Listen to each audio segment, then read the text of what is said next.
Hello, everyone. It's been a great day so far. I've seen some of the presentations. And I have to say, I've put this together with the help of Joe. I've been guided, and also I had a conversation with Austin as well. So hopefully, it should all dovetail to what you've already been doing. The presentation is called What Every Business Needs to Know About Google+, but it's going to be about you and your business. So I'm going to ask you a few questions in a moment or two that's going to bring you into the presentation and make you a little more involved. Before we get there, there are certain reasons why every business should take notice of Google+ now. So, first question. How many people have a Google+ profile? That's pretty good. How many people use Gmail? Okay. You've also got a Google+ profile probably as well, but you may not have activated it. That's great. On a daily basis, how many people use Google Search? Most everyone. And out of curiosity, how many people have an Android device? Quite a few Android users. OK, excellent. Let's now just jump to here. Let's think about search first. If your audience use Google to find you, then Google+ is going to be relevant. So just like you, a lot of people are using search. 80% of search activity is Google on the web. So this is going to be relevant if you want to be looking at getting either better search results or people finding you easier. Next one, how many people use Google AdWords? OK, and that ties into the YouTube presentation that just had and ads on there as well. How many people, if you're looking at efficiency and collaboration, who's using Google Drive? Those of you that aren't, you're missing out. Google Drive's cool. Isn't Google Drive cool? It really is. So that's great. So Google Drive, as well, as you'll see, ties into Google+. OK, do you want people to see, engage with, and share your content? How many people have got a Twitter account, Facebook page, those sorts of things? You can get some great activity on Google+. And sometimes using you may already have the content. So you might not have to duplicate. It's just another distribution mechanism, in part. But I'm going to come on to that. So the first bit we're going to look at is Google+ as an ecosystem. This is where we begin. The main reason to use Google+? Google+ is Google. And I don't just mean it's a Google product or service. It's the next version of Google. And this is, if there's one thing to take away, is to know this. Most people think of it as a social destination. They share content, people can engage in that content. It is that, but it's also a social layer. And the social layer goes across Google's products and services. And it means that the principles of Google+ go throughout what I'm going to show you. Google Drive and YouTube and Google Search. So the main reason to be using Google is it is Google. And if you're not understanding how Google have really changed in the last 3 years, because it's 3 years on Saturday since Google+ launched, then I think you're missing out. And as a business, think about search. If Google+ is Google, and you're thinking that most people are using Google Search to find you, you're going to want to be on Google+. OK, but let me explain how this works. Google+ is a social destination. People on the weekends even share pictures of cats and things like this, and it's called Cat-a-Day. And they share pictures of cars, and they share content that people engage on, and that's great, and that is part of the experience. But remember, Google owns search. They have 80% of search traffic. The second biggest search engine, what's the second biggest search engine? YouTube. Who owns YouTube? All right. So Google+, we're going to come on to with YouTube as well. So there is a degree of, if there is engagement on your content, it sends a signal to Google Search that maybe other people should see this. But we're going to come on to this. OK, so there is an aspect that's a social destination. Is this kind of thing familiar to those that are on Google+? Quick show of hands. OK, great. Now, just going to take a little further. I'm going to ask you a couple of questions then. There are Google+ communities. Next question. how many people own a community? So how many people as a business or an individual own a community on Google+? Not a lot. OK, that's fine. How many people are members of communities on Google+? A few. Right. There are over 150,000 active communities on Google+. Think in terms of think in terms of Facebook groups or LinkedIn groups, but they're different. They're different in many ways. One of the ways, this is where we're going to get geeky for those that like the geekiness, every public post on Google+ is indexed by Google. And in fact, every post is indexed by Google, but at different layers, different levels. So unlike Facebook, your content can appear in Google search. OK, hold that thought. So there are Google+ communities. You can own a community. It's free to set up. There's two types of communities. You have public ones, and you have private ones. And there's slight different categories within that. The public ones, anyone can see that content, and people can engage on it once they've joined. And the private ones is only people within that community can see it. These are great if you're working on projects together, and you just want to get a team of people together in one space and talk about something, as opposed to passing emails back and forth. You don't need to do that anymore. You can do it in a private Google+ community. Right, let's go further, though. There are brands in the UK. What I've got on is hilarious in the UK. Here doesn't translate so well. Cadbury's jokes, Twirl, Picnic, Real Boost. The point is, those are chocolate bars. The point is that brands will engage with you. And if you're a brand, and everybody here, you've got a really cool brand. People want to see Toyota come in and have a conversation. If you're a dealership, you've still got that brand as the overarching conversation. And that's the thing which I think that you want to know. I'd love you to come and say hi. I'd be like, oh, cool, Toyota's here, look. And it's like the party's there. So you want to be looking at getting on Google+, and we're going to take you through now how it extends into the rest of the social layer.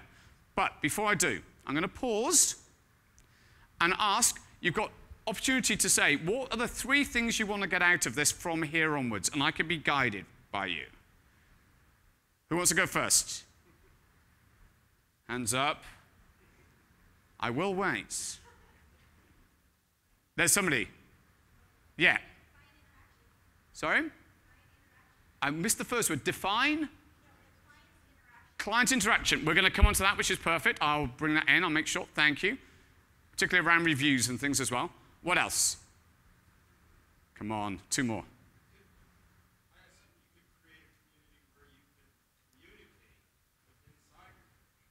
That's exactly what I mean with the private communities. Perfect. So that's a really good point. Just to say again, the communities allow for more efficient, easier communication than the usual tool of email. So that's great. And you can share Google Drive docs into the community and just be interacting on them there. So they're really flexible. That's great. Thank you. One more. Nobody? OK. All right. I'll let you off. All right. One of the principles of Google+ is circles. Hands up, how many people know what circles are? A few. Oh, 50-50. OK. Circles are groups of people. You decide who you have in your circles. You can share these circles. So imagine that you're in the situation and you want to share a project with people.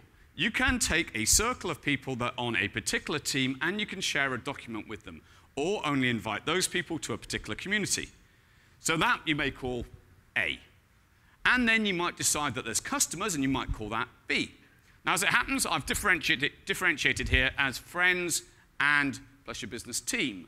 But this is down to how you do your circles, how you build them. Now, what we have in Gmail, so what we've just done, let's explain what we've just done. We were just in the social destination, and I was showing you a post box. In fact, I'm going to make the point here. You see here on the stream, this is a post box. You click in it, and wherever you are, it's going to bring something that looks a bit like that up. OK, so then we step outside of Google+, and we've got the ability to add people into circles. So Google+ is in your Gmail. Next, Google authorship. There's a bunch of us on Google Plus that Google have rooms set up just to mess with us some days, I'm sure, because they knew I was giving a presentation today. They've changed this, although it's still showing up. They have changed this in the last day, that it's likely that the images that you see, the faces that you see, even though they are shown today, they may not show up in the future. So I need to explain the underlying principle of Google authorship. How many people know what Google authorship is? No. OK. One or two people. Google authorship is the process by which you connect your Google Plus profile, and the difference with the profile is there's a page, which we can come on to. You connect your profile to content you author on the web. That's what's authorship. So if you have a website, then you connect your profile to that website. If you guest blog on another website, you connect your profile to that website. Now, Google has ways of recognizing if you are the author, and things like this are changing. But authorship essentially takes your Google Plus profile and says, yes, you have created content here. Now, there are changes, but this is still present. You see this little guy up in the corner? There's probably a button on this, is it? I could probably press. The little guy up in the corner, have you seen, do you know what this is when you go to google.com? Do you know? How many people know what that actually means? Only a few. OK. This is personalized search results. And you'll find that the alternative is global. Personalized is influenced by who you have in your circles. You get different results because they're more relevant to you as an individual. And what you also find is that content that was shared maybe in private, just between you and a small group, a circle, or another person, that can surface in personalized search results because it's the relevant answer. And as we know, with the algorithm in Google, it's one of the key things is around, is this relevant content to be surfacing for that particular person? So with personalized search results, we're finding increasingly that, I've got to be careful because there's Google people around, there's people that know. So what you'll find is the most relevant information will surface, the same for you as with other people. So the broader your network, the more potentially you can influence their search for personalized search. I can say all of this again in a slightly different way in a minute. Don't worry. OK. Now, let's just go to this blog. In fact, do you know what? We could do a little experiment right now. We're going to stick with the authorship. If everyone brings out their smartphone, if you would, if you bring up a browser, and I'm going to explain that little bit in a slightly different way. If you bring up a browser and you search for the words, what is Google?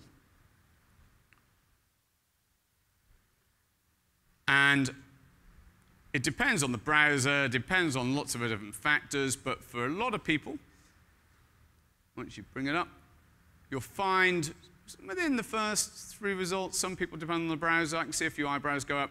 Very often the first, you often get my smiley face. Is it lots of nods? How many people getting, pretty good, lots of nods? OK, so if you had me in circles, that would be even more likely to come up, let's just say. But as a global response, that has happened because I use Google Plus and have built a community of people around me that enable that to be shown to search to the algorithm as the most relevant result. Now, everything I've just said, that's the most technical detail we're going to go into, and then we're going to make it straight. So if you have any questions, ask me after. But in essence, Google Plus enables you to improve your search results when you know what you're doing. OK. Now, on your website, and this is great because Austin brought this up earlier, if you have the +1 recommend button on your blogs, it means that there's the opportunity for people to share that content. If you don't have it, then this can't happen. You can't bring up the post box. Right? So all I've just done there is I've clicked it, and the Google Plus post box that you have within the social destination will appear. And guess what? You can decide who you want to share it with based upon the settings here. I've got it to public, but I could have it to team, or I could have it to friends, or I could have it to a mix. So if you don't have that +1, and I know Austin was recommending it earlier, it's really good to have it on your blog content. Okay. When this is now shared, it will appear back into the social destination on my profile page. So the profile stores this social activity that happened on the web, and it could be anywhere. So Google Plus has jumped from that social destination. Suddenly we're out in the wild web, and yet it's still about Google Plus. And it's about your Google Plus, because you decide with whom you're going to share the content. Now, if I search for something like London Science Museum, not only, and I'm sure you've been working with lots of people on this, not only is it likely that you're going to increasingly see a panel to the right, and very often if there's a Wikipedia page, this is one of the key criteria now in order for that panel to appear, but also there's a following button. How many people have got the following button on their websites? Austin, you making notes? I hope you're making notes. Okay, we're going to come on to this a little more. That following button allows people to hover over and put your page into circles. Your page is your Google Plus page, and I know that just about everybody's got Google Plus pages. But this is the cool thing. When they put you into circles, you find out about it, you get a notification, and you get their Google Plus profile details. You can then go and not only see where they're from, what websites that they're connected with authorship, you can see all their content, you can go and engage. It's the top end of the funnel. That following button is an opt-in, essentially, to the beginning of a relationship. If you're not, A, if you don't have it, and B, if you're not using it, then it's a missed opportunity to start a relationship. Okay. When you choose where to put them in your circles, well, essentially, it will determine what you do with them next. I put more attention on people that are engaging with me by engaging with them. If I say, I've got a question for you now. Does everyone know what a +1 is? Let's get down to this. Who knows what +1 is? Okay, so I'm going to pull it back a level. I'm going to pull it back. Okay. And if I say, no, let's stick with that, +1. Essentially, when somebody puts out a piece of content, there's a button, a bit like a like button.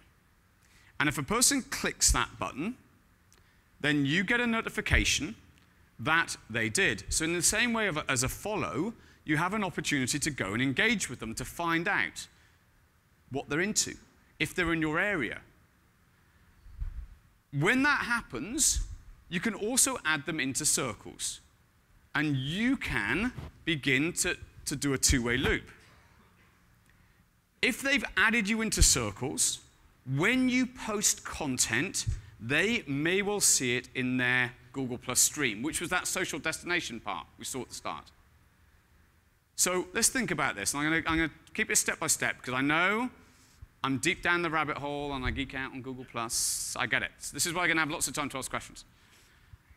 As soon as they start following you, they may well start to see your content. So, if you haven't got the following button on your website, that's not very good, because that's not a good start. But if you have, and you're not posting content that is relevant to the people that could see it, then you're missing an opportunity, because they're there. They've said, I want to see the things. Now, unlike other social platforms, there's no, the only way I can put it, there's no organic reach algorithm. So it's most likely that you're going to have a lot of potential eyeballs on that content. I can go, if you want to know more about that, I can. So make sure you add that button in. I'm going to keep stressing that all the way through. But also, you can decide potential customer, historic customer within this particular area, and you can create circles based upon the differentiation of essentially, it becomes a mini database. You can differentiate the location, the demographics, and so on. So you choose what you're going to use. Does that all make sense? Because we're still on search. We've got lots more to do. Okay, I'll keep going. Hey, Martin. Yeah. So can we address what you just said and make sure we all understood that? Yeah, so yeah. You said there is no organic algorithm algorithm for organic reach. So does that mean literally that if a dealership has 10,000 followers, yeah, in theory, if they go to Google Plus and post something, that should reach 10,000 people? Yeah, so the way it works is that the control isn't in the algorithm. There's a slight caveat on this, but the control's within the end user's Google Plus profile, not within Google's algorithm. So I decide the volume of settings that I have for each of the circles. That content then enters my stream. If I am present, then it will get counted as a view, actually, and we can measure those views. So it's not potential reach, it's actual reach. And you can look at this on the content by looking at the views of a particular post. There's a bit more to it than that, but that's essentially it. Now, there is a slight relevance algorithm, but it's not restricted in order to make money. But there is a little debate, but we're going to get into something very different. But in essence, that's one of the big differentiators. That's very, very helpful, Martin, especially considering the latest Facebook stat we heard is that something like only 7% of your posts actually reach even the people who are your friends on your business page there. So great to know. Okay, so I know that this has been brought up already today. Around about 10 days ago, maybe not even that, 8, 9 days ago. No, maybe 10 days now. It all happens so quickly online, doesn't it? If you go to google.com/business, we have this new approach to business, which is called Google My Business. And there is a very cool dashboard that integrates everything within your business. How many people are familiar with this? Because it's changed recently. If you log into your Google Plus page, profiles are for people, pages are for businesses. If you log into your page, you'll see there's a dashboard. And you see the familiar share box you've got there. There's Insights, which is Google Plus Insights. You can see the engagement on the posts. You can see the split between gender. And you can see what a number of views and lots of other data. So that's getting much more rich as an experience because it's becoming a little bit more like Google Analytics if you hook that up. So this is all still within the dashboard. You can start a Hangout, and you can see the reviews that people have done on your business, on that particular page. So when I say about adding the following button, by adding the following button to your website, you're linking your Google Plus page to your website. That's one of the main ways. Now, everybody, I haven't got this on the slides. I'm going to ask you to write something down, which is called Google Rich Snippets Testing Tool, or Rich Snippets Testing Tool. If you want to know, and then Austin can take you through it. If you want to know if things are correctly set up, then use that tool. If you need to know more, either Austin or you can ask me or get in touch with Joe, and I can point you in the direction. That will make sure your Google Plus page and your website are linked. The key way to do it is to add the following button. Okay. Reviews, we're going to come on to. When you have reviews, as we know, there's a degree of social proof attached to it. But also, what Google are doing is tying it into Google AdWords. So for instance, on this example, they've drawn in data, which is reviews, that you can add to your Google Ads using an extension within Google AdWords called Social Extensions. It's one of the social extensions. So you have AdWords, and this data increasingly is coming from Google+. This stat is out of date. It's around about 80% now, but I've left it because I find it astounding, and I haven't tracked down the 80%. But apparently, 80% of Americans have a smartphone. And Android is increasingly the one in the market that has percentage share. So, as market share. Now, again, how many people have got Android in the room? Okay, so great. Android is Google. And when you have a Google device, an Android device, or a Nexus, if you're using a tablet, you've got Google Now. I was at the airport yesterday, and I swiped across to Google Now, and it said your flight is 15 minutes. No, it said flight 15 minutes delayed. And I was like, how the heck did it know? I didn't register online, which would be the usual way. That would make sense. Where did that data come from? And I looked and said view email. I click on view email, and it was the email from Sandra about the flight times. It had drawn the data from my Gmail and assumed that there was a flight that was important to me, and it put into Google Now. That is very much a Google Plus principle. The right information for the right people at the right time. Okay, Google Hangouts. How many people are using Google Hangouts? A few. Google Hangouts, if you're not using them, are very cool, and they're great for customer service as a way of reaching people and connecting with them face-to-face instead of phone. You can transform a relationship when you get face-to-face. We know that. You know that when you are connecting in real life. Hangouts are the closest you can get because the video is real time, and when people speak, you don't just have 2 people, you can actually have up to 10 devices in the room for the free account and 15 devices for a paid apps account. Now, Google are very keen to have apps customers, and so you end up with that bigger Hangout system, but you could be creative with these things. So let me just explain one application. A Google Hangout isn't something that is live and on YouTube. It's just like a phone call where you can have people speak and then enter the screen. There's another sort of Hangout called a Hangout on Air. Now, a Hangout on Air gets streamed live onto your YouTube channel. It can be private or it could be public. If it's public, anyone can watch it. There's an event thread that people can chat on and engage with you on. You can even bring that into a Hangout and you can be answering people's questions. So you can have a town hall idea of come and see what we're about. Come and see the people that we want you to meet in real life, but you can meet them just in 10 minutes on a Google Hangout. Also, you can then change the settings. So let's take a different example. Let's say you want to do internal training. You can record that training for the people that aren't there and just have it on your YouTube channel. And you can change the settings to decide who has access, because guess what? It's all based on Google Circles. So what you can do is you can set it to private and just decide to have Team A or Team B have access to that information. So you create the content, and it's free. It sits on YouTube, then you decide who sees it.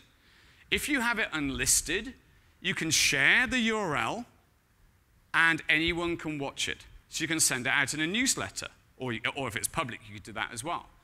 So you're able to reach people, and a lot of what we're finding with businesses on Google+, it's about being creative, understanding that this is like electricity.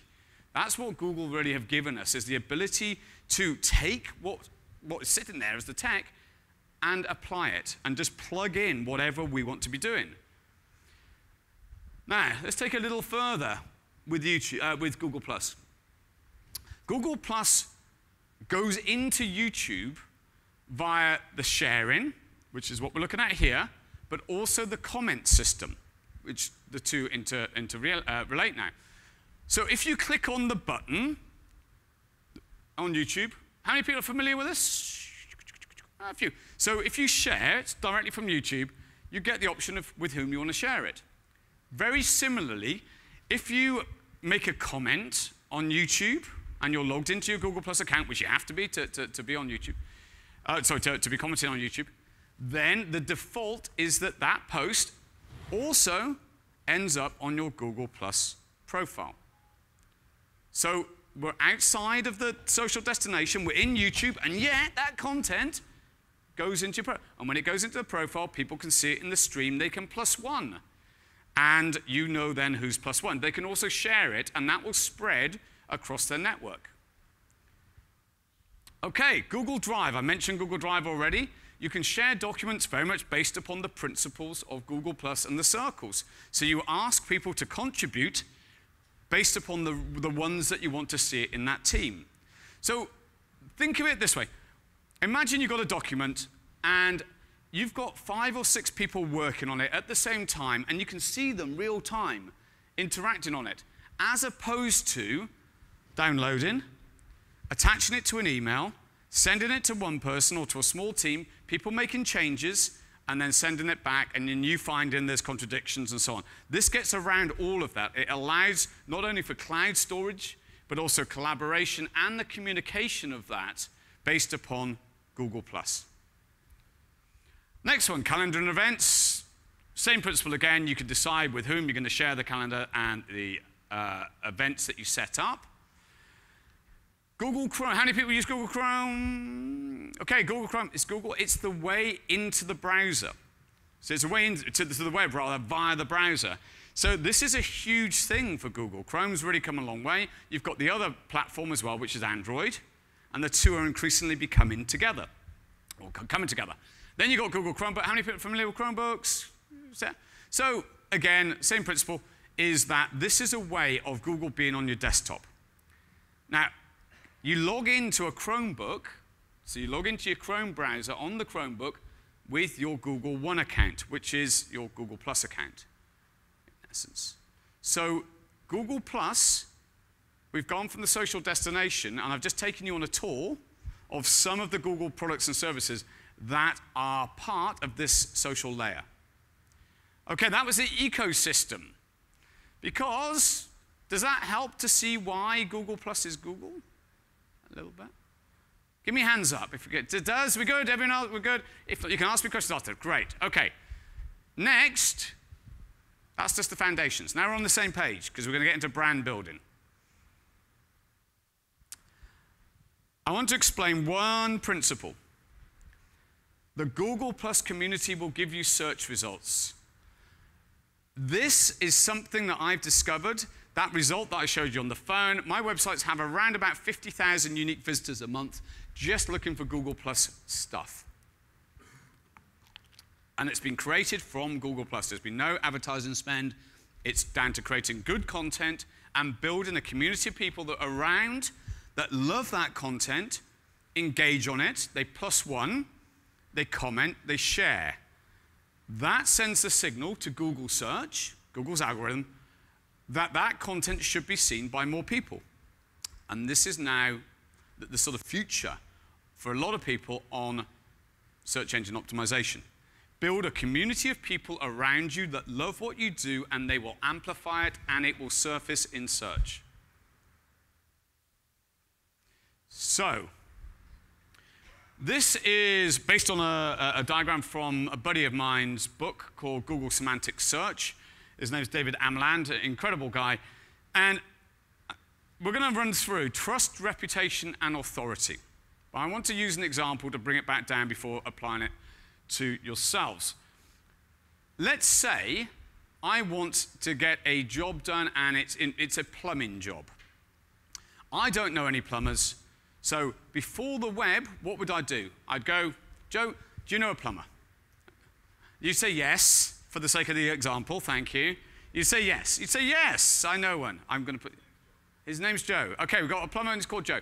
Now, I don't know, why would you call it Joe? Just to, come on, you're messing with me, Joe. You're messing with me. Let's just say his name's Brian, okay? Okay. So I asked Joe, and Joe says, yes, I know a plumber, and he's fantastic. His name is Brian. I don't know him, but I trust Joe, because the social risk of Joe telling me about a bad plumber that charged me too much, it's going to affect our relationship. I'm going to go back and go, I can't believe you told me. He was good. He's terrible. He charged me too much. And so I have to trust, and Joe puts his name to that referral, essentially. Says, this guy's a good guy. Okay. I decide that the problem fixes itself. Let's move to reputation. Somebody comes to me and says, do I know a plumber? I say, I don't know a plumber. Joe knows a plumber, and apparently his name's Brian, and he's fantastic.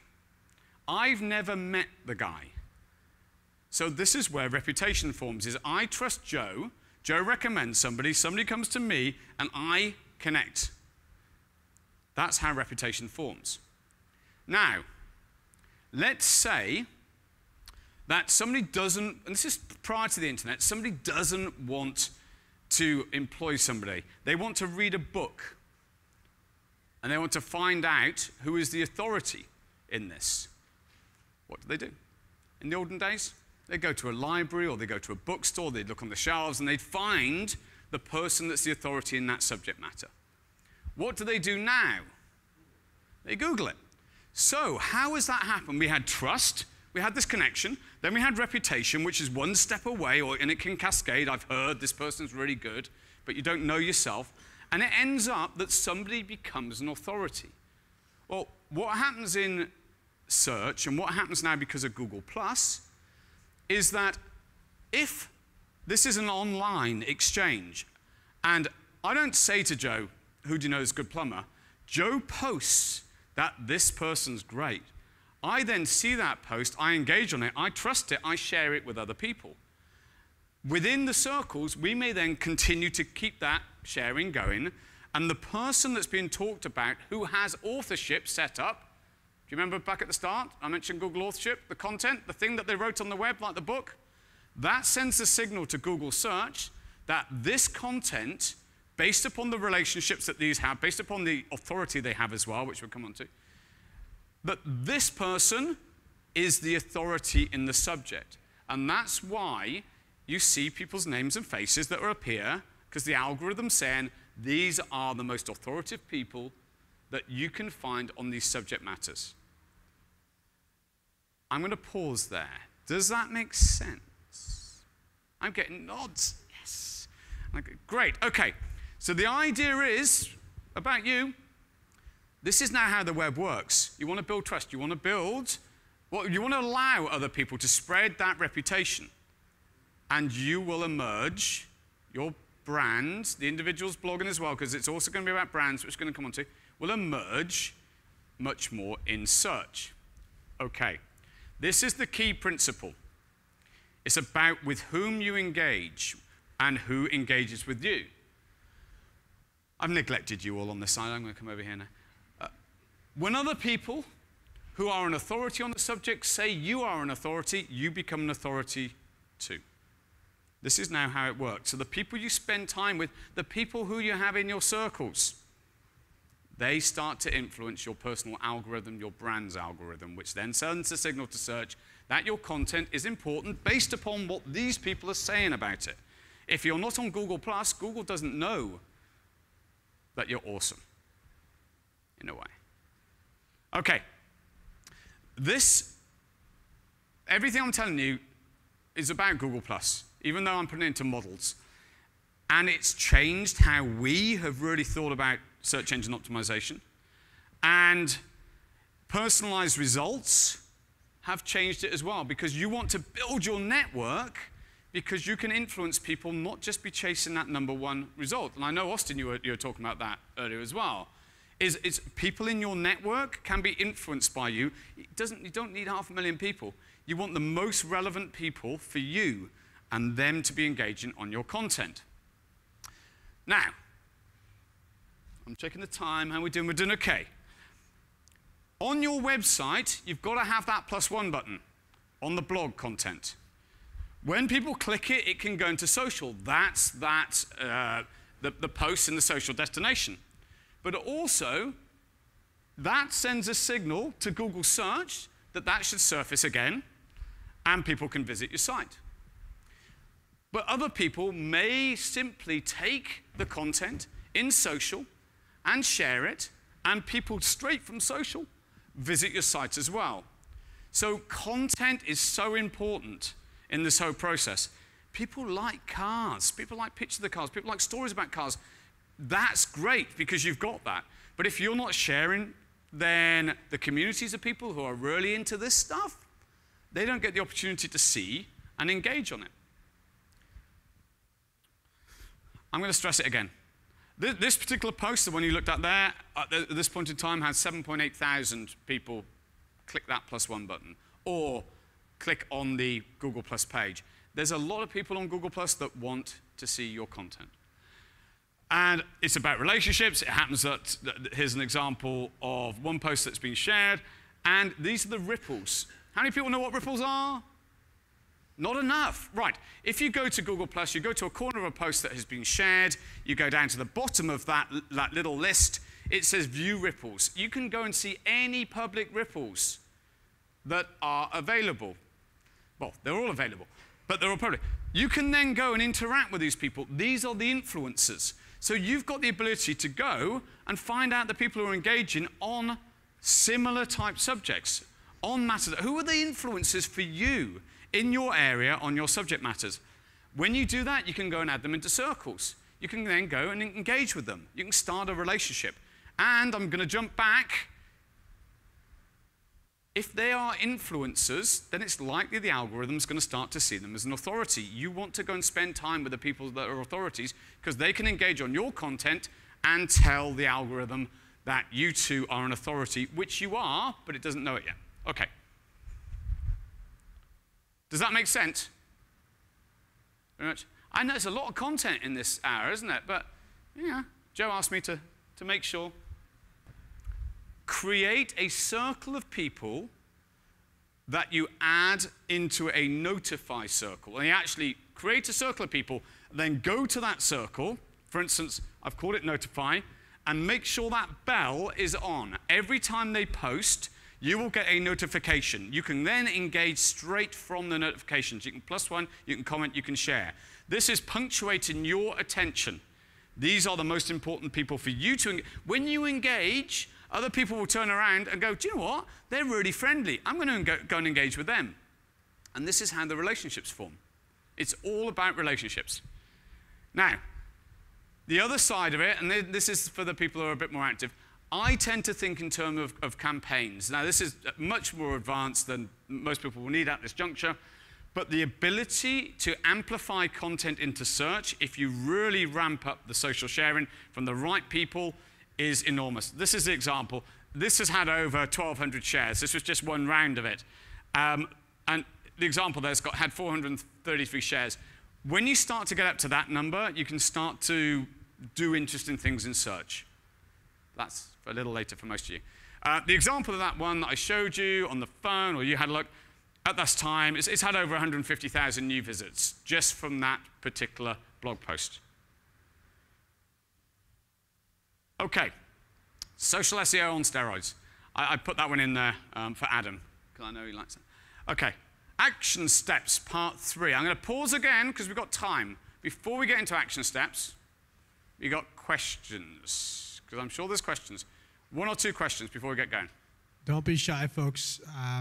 Martin has to leave us afterwards, so he will not be available for the Q&A. So if you have questions, please ask now.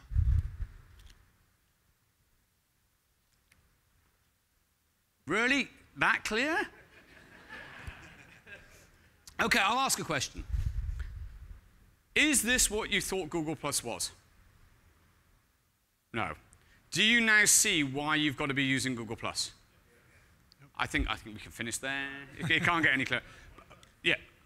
So that's, I hope that what I want to do is open up your mind, start to understand how it's about brand building, but I will add an extra bit in before we get to the steps. This is as much to do with your page as it is to do with your profile, but there are slight differences. But the aim is that your content gets shared and is engaged upon within Google Plus as well as from the website by the most important people for you and your business. That's the general principle. Great, thank you. Is there any downside to random following? To, what's the word for the following? To random following. So if you're trying to build an audience, well, as you've explained, it's a sharing relationship. But if you go around and find people and start to follow multiple people, yeah. Is there any downside to within the algorithm whatsoever? Yeah. Okay. So there's a couple of bits. So that's a good question. Thank you. The first one is Google have a terms of service. And one of the things that they don't like is something that they've called aggressive circling. And what that means is people, it's a really good point. You can add in entire circles of people. So instead of just adding in one person at a time, you can add in a group, and it could be 10, 50, or usually up to 500. And you can add that whole one in. Now you have a maximum of 5,000 people you're allowed in your circles, and that hasn't changed in the last 3 years. If you do too much of that, Google see that as aggressive, and they may stop you adding too many more. Now, we're going to get really techie, but I can, because it may be useful. If you do that from a page, the people, this is a little known fact, everyone, you don't get a notification as the person being circled. If you do, you do get one from your profile. So actually, doing it from a page doesn't really benefit as much. When you do it from your profile, a certain amount of people will add you back. From your page, it's better to go and add people in and to quietly build relationships. Now, I personally think adding in local circles, having those on Notify, having a smaller amount and engaging with them is going to get you better return. Because what you want is, really, you don't necessarily want two-way relationships. What you want is people to notice you and value what you do. That's good, thank you. Okay, another question? Is there a recommended or best practice that an image that a dealership per se should use on their Circle Plus? Yeah, so one of the things is with copyright. I mean, that's one of the first things is always make sure that you are able to that's yours. So that's the first thing. Now, in terms of the nature, I have a principle which is relatable content. You know, once you get your eye in, you know when stuff is not going to get any engagement. So you want it to be, you want to go and do your research. Who is engaging on what content? People like cars, and they like open roads, and they like all those sorts of things. I'm going to give you some extra tips, actually. So you want to go and have a look and go and model who is doing what already. And it requires, so the downside to a lot of this, it does take a bit of time. And it's understanding that underlying Google Plus is something about search. So the investment is worthwhile, but it isn't instant. That probably didn't answer your question enough, so I'll answer another one. I'm going to give you a tip then. My next question would be, is there a recommended time to post? Well, there's lots of infographics that say yes and no, and I'd say test it and find out. It's more important. Let's think about it this way. If you've got 100 people in your circle, 100 people who have circled you, that potentially 100 could see the content in their stream, all other things being equal. So you want to be posting in a way which allows that content to enter their stream. So if all of those people are on a PST time zone, and you're posting in the middle of the night, then it's unlikely to see it. So you start to think about who are the people that are going to see and potentially engage on the content. Now, once you get into it, you can actually be scheduling, and you can be using things like Buffer. And if you want to make that, Ian Cleary is a friend of mine. He's the tools guy. He's awesome. Ian, he's an Irish chap, Cleary, using Buffer and Hootsuite, which you might use already for Twitter and scheduling. No, maybe. You can schedule, so you can actually do that. You don't have to be there, but that's a little later. Now, I'm going to give you a tip. How many people are into it again? This is probably going to be for you. If you have an image, and just an image, and you add that onto Google+, and you put a URL to the website address, where, for instance, that image is the main picture, and you just put that at the top, and you put a heading, then the first thing is that post, if it's public, gets indexed in search, in full search. The second thing is the +1s on that post for that image get attributed to the +1 button on your website. Okay, I'm going to take this a step further. I may as well, because we've gone this far down the rabbit hole. Okay, next one. All of this will make sense one day. The next one. If you take the URL, the best thing for search is that you put it in the link box. Trust me, and people will go, no, use it. No, use this one. I've used it. I get great search results because this one is almost slightly cheatable. and I'm going to explain. So if you want search results, make sure you use a link from the website and optimize the images so that they look beautiful. If you want to know more, get in touch and I can tell you the dimensions. Okay, go on. Go. So the second part of the question here, and we get this question often, right? Yeah. Because a lot of our dealers have some really great content, and the other half of our dealers think they have really great content. So yeah, frequency-wise, how often is too often to post on Google Plus to your circles or your followers? Let's say, I get this and I always try and duck it, so I won't duck it. What's reasonable is 4 to 8 times a day. And then whoever watches this in the future say, oh, you never say that to us. Let's just say, if you want, but think about it. Are you oversharing? Does it add value? If it doesn't add value, then it just hits the stream. So how do you know if it adds value? People +1, they comment, they share. And when they do that, you get a notification, you can find out who they are, you can go and say, hi, thanks. This is a tip. Go and say thank you. Thanks for the +1, thanks for the comment, thanks for the share. Build the relationships. Now, we haven't, can I jump on? Because there's other things I want to talk about. I haven't talked enough about reviews because I know I want to jump back. One of the main things for you as an opportunity, when people leave a Google review, it goes into your Google Plus reviews area. And you can leave them for other people as well from the page. That is a perfect opportunity to go and engage with those people. If they didn't give you 5 stars, you can go and interact with them and say, hey, you can leave comments. Go, oh wow, I didn't realize that they were on the desk at the time. Well, that was a bit awkward because they normally leave them at the back. Or whatever it is, you can go and say, we can do better, we'll help you, what can we do? People will edit the reviews. And because they are a face, and most of the time you find the reviews start to surface that are going to have more authority. And that isn't, people from Google, if there's anyone, that isn't an algorithmic fact, that's just a sensible fact. It says like, who would you want to see? You want to see people in your circles. I want to know from Joe about the people that he says are good because I'm connected with him. So just applying a Google Plus principle, you want to go and interact with those people and see this as a customer service opportunity. What was else like? Yeah, okay, we'll leave it there. We're going to ask questions in a sec. Right, action steps. Make sure you set up your Google Plus profile and the page and link them to your website. How many people are blogging? How many people themselves are bloggers or blogging? Okay, not a lot. How many people within your, are part of your organization who are let's answer that another way. How many people, as an organization, have people that are blogging for them and creating blogs? Okay.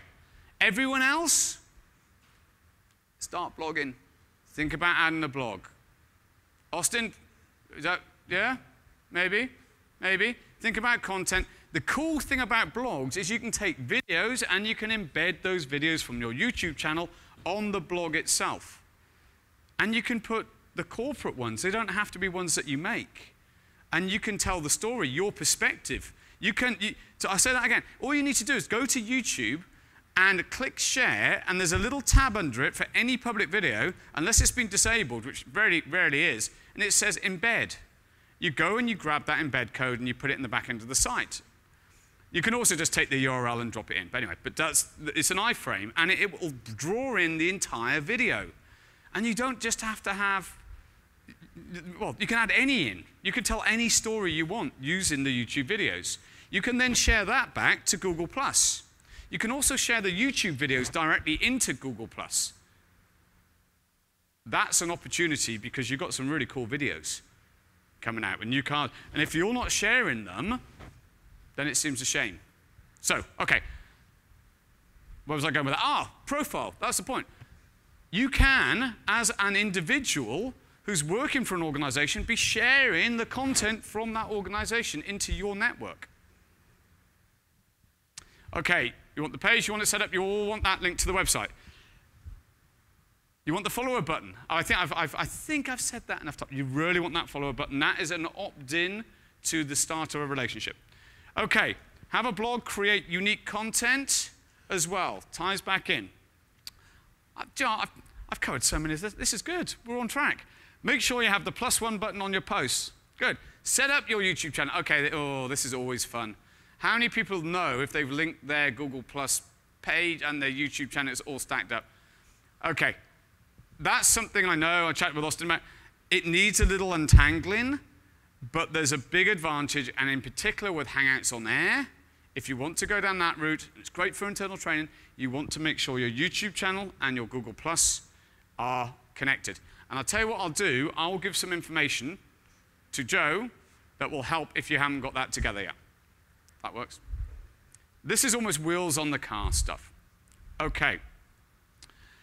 All of this will help people to find you, which is what you want. You want to be surfacing a search. You want people to find you on your mobile, on the desktop. You want people to be talking about you and about the experience that they've had. This is what Google Plus will allow you to do. So, before we get to the final questions, I'm going to say this again. If you're not using Google Hangouts to connect with people, I'd really encourage you to explore. When you get it, you'll experience that you really do feel as close as you can feel without being there. In Google Search now, if you see a phone number and you're logged into your Google Plus account, which most of the time, there's 1 billion accounts, there's 1 billion of these accounts. When you click on a phone link, it brings up a Google Hangout. It dials directly from Google Search. This only happened about 2 weeks ago. So Google Plus has gone throughout. So you've got to think from your customer point of view. Would they like to start hanging out with you? Now this is, we're looking now 3 years ahead. Where's it going to be? But if you're able to start now and to start the circle building now, and to start the relationship building now, then you're going to be ahead of the curve. So, what will you do to help people stay connected to you even more? Because that's what Google Plus allows to happen. It will allow your customers to feel part of a relationship where they're being listened to and they can share content with the people that they think is going to relate to it.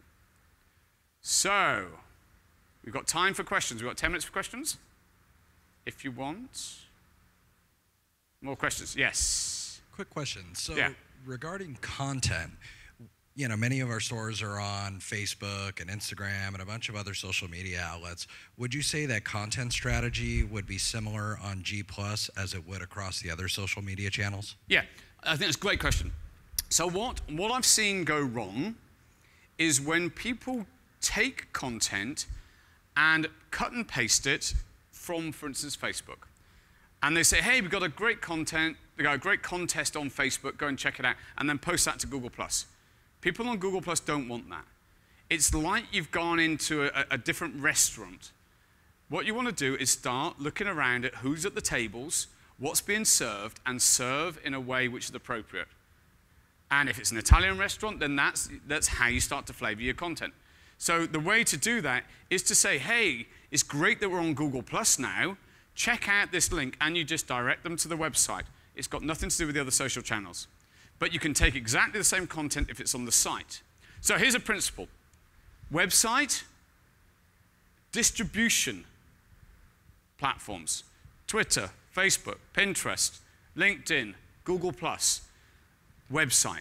Always be driving back. If you host all your content on there, then you're probably not going to go wrong. It's all on brand for the site. And then everything else becomes contextualized based upon the platform, the distribution, the restaurant. Yeah? Okay? Cool.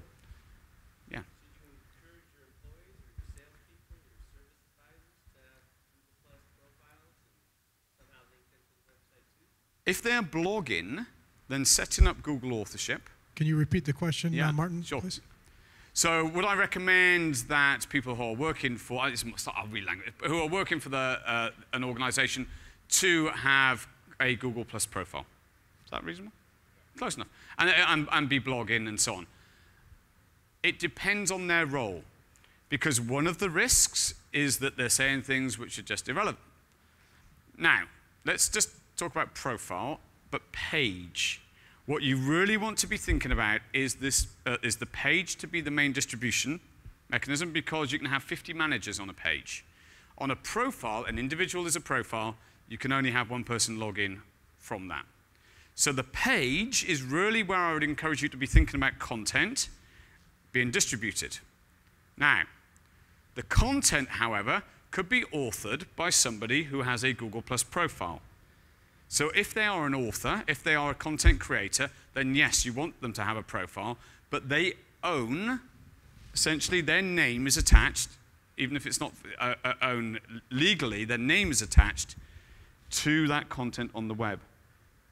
So you want to have a look at this from a strategic level as who are the people that you want to be content creators within the organization. Yeah? There we go. We got somebody opted in. Great. Just Thank on a you. note Good. on that Yeah. question there, we see very, very often that when we do a search in Google Plus for your dealership name, there are up to, I've seen 12 different pages / profiles with your dealership name. So be very, very careful that if your employees, even if they're your social media managers, are going to start a Google Plus profile, that they don't use your dealership name, because it really, really confuses Google, to say the least. And to be honest with you, it's not very easy to shut those down. So just a quick disclaimer on that. We see that very, very often. And we're also starting to see, unfortunately, a lot of the providers, if you hire an SEM company, a website company, they're starting pages on your behalf, even though you might already have one. So be very, very careful about that. Again, it kind of dilutes the message. It makes it very difficult for your true followers to find out which profile you really own, which one is verified. So just a little tip there. Yeah.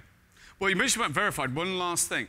If you you all have a physical location, which is a local type Google Plus page. It's slightly changed lately, but you still have physical location. You want to make sure you have the postcard, which allows it to be verified. And it is done by a postcard being delivered to you. And you do that by going to your Google Plus page, and it will say, verify now. And you click, and they will send you a postcard. When you've done that, they are certain that you exist in location. You okay? You've got that? Cool. Oh, but you do all that. Well, the two of you, go and see Austin. Okay. Last question, or maybe not. Maybe not. Any other questions? Again, Martin will not be available for the Q&A session after the meeting, so this is our last opportunity, folks, other than reaching him on his Google Plus page, of course. There's a question. Yeah. +1 and where those things need to go on the website for the most. Okay. I know you said it, but you also said in the knowledge side, I just want to reiterate, we want it on the front page. Okay. So, I'm going to ask a question. Would you want to know the people's email addresses when they visit your website? Is that something that's important? Kind of thing? Right. So you wouldn't bury an opt-in box 20 pages deep for people to find. You'd put it somewhere useful, wouldn't you? Sign up for our newsletter or the big pop-up box, because you want communication with them. The same principle with the following button. You want it somewhere prominent because it's better than an email address in a lot of ways. In fact, you can email people from Google+. There's a little box that says notify by email. I'm going to get geeking out if I'm not. But what I'm saying is the value of knowing the people that have followed you is very, very high. So you want to make sure you put the following button on the home page or on very high active pages in order to encourage that activity. The +1 button really now these days should only go on blog posts. A lot of people still have it over the overall site. It's not particularly useful now. Put it on your blog posts. So, thanks, Austin. Okay. All right, how about a big round of applause for Mr. Martin Thanks, Sherrington. Thanks, Daniel. Thank you very, very much.